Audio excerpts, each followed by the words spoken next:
देखिए जी न्यूज, मैं हूं आपके साथ मीमांसा मलिक। मोदी सरकार के मास्टर स्ट्रोक से विपक्ष लाचार दिख रहा है। ये तस्वीर कल लोकसभा में दिखी थी और कुछ ऐसी ही तस्वीर आज राज्यसभा में भी दिखेगी। सामान्य वर्ग के गरीबों को आरक्षण देने से जुड़ा संविधान संशोधन बिल राज्यसभा में आज पेश होगा और इस पर बहस भी होगी। कांग्रेस, बीएसपी, समाजवादी पार्टी ने बिल को समर्थन देने का ऐलान कर दिया है और सरकार को उम्मीद है कि जिस तरह लोकसभा में यह बिल आसानी से पास हुआ, उसी तरह राज्यसभा में भी यह बिल पास हो जाएगा। तो डॉक्टर अजीज खान, कल हमने देखा कि लोकसभा में थंपिंग मेजॉरिटी के साथ आर्थिक आरक्षण बिल पास हो गया।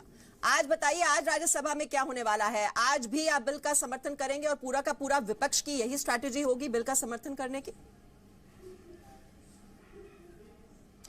देखिए मीमांसा जी, दो तीन अहम मसले हैं, उस पर जरा हम लोग बात कर ले कि देखिए इसमें कोई दो राय नहीं है कि ये देर से लाया गया अच्छा फैसला है।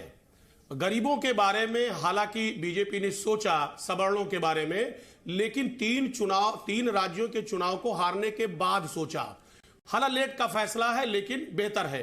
लेकिन मैं इसी में और अमेंड चाहता हूं, इसमें चाह रहा हूं थोड़ा और करेक्शन हो कि 1950 में जो ओबीसी को जो आरक्षण मिलना चाहिए उसका मसौदा 91 और 92 में तय हुआ और साथ ही साथ वो आधा अधूरा मसौदा 95 में लागू हुआ।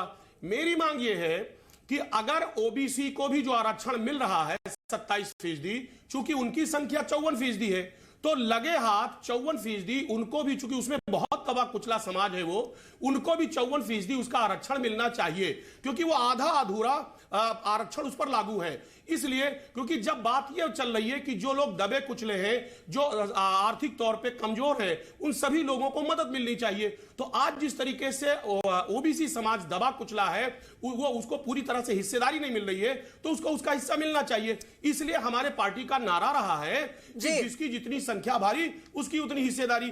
मैं तो कह रहा हूं देश में पूरी तरह से गिनती करा लिया जाए, जिसकी, क्योंकि किसी आदमी को कष्ट ना हो, किसी आदमी को ऐतराज ना हो। जो लोग पास किया है। जी अजीज खान साहब, अब ये जब सब विपक्षी दल जो हैं अब एक सुर में इसका समर्थन कर रहे हैं, ये मजबूरी कही जाएगी ना दलों की।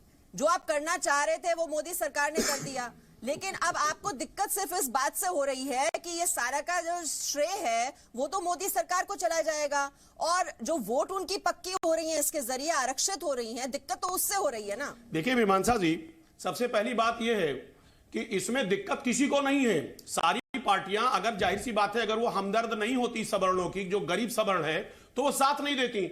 आज बीजेपी घबराई हुई है क्योंकि 3 राज्यों में जिस तरीके से चुनाव हारी है बीजेपी, वो घबरा गई और घबरा करके जल्दबाजी का फैसला है। ये फैसला इसने 4.5 साल पहले क्यों नहीं लिया?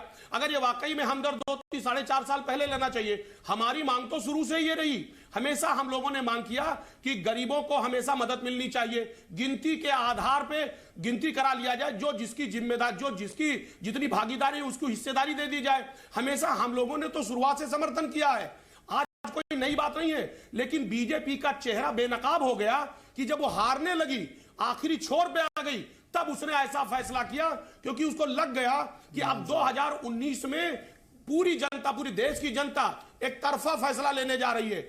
इसलिए ये उसका घबरा करके लिया गया फैसला है। ये फैसला 4 साल पहले होना चाहिए और हम पूरी तरह से पहले भी कह रहे थे और आज भी कह रहा हूं, हम लोग गरीबों के हितैषी हैं। जो भी गरीबों के लिए फैसला लिया जाएगा, समाजवादी पार्टी उसके साथ खड़ी मिलेगी हमेशा। चलिए, बहुत बहुत शुक्रिया। चर्चा के लिए आज वक्त इतना ही था। सभी मेहमानों का मैं शुक्रिया यहाँ पर कर रही हूँ और ये लंबी बहस चलेगी क्योंकि अभी ये जो बिल है ये पेश होगा राज्यसभा में और उसके बाद इस पर बहस भी होने वाली है। आपको बता दें, राज्यसभा में आर्थिक आरक्षण बिल पर केंद्र सरकार के लिए खुशखबरी आ रही है।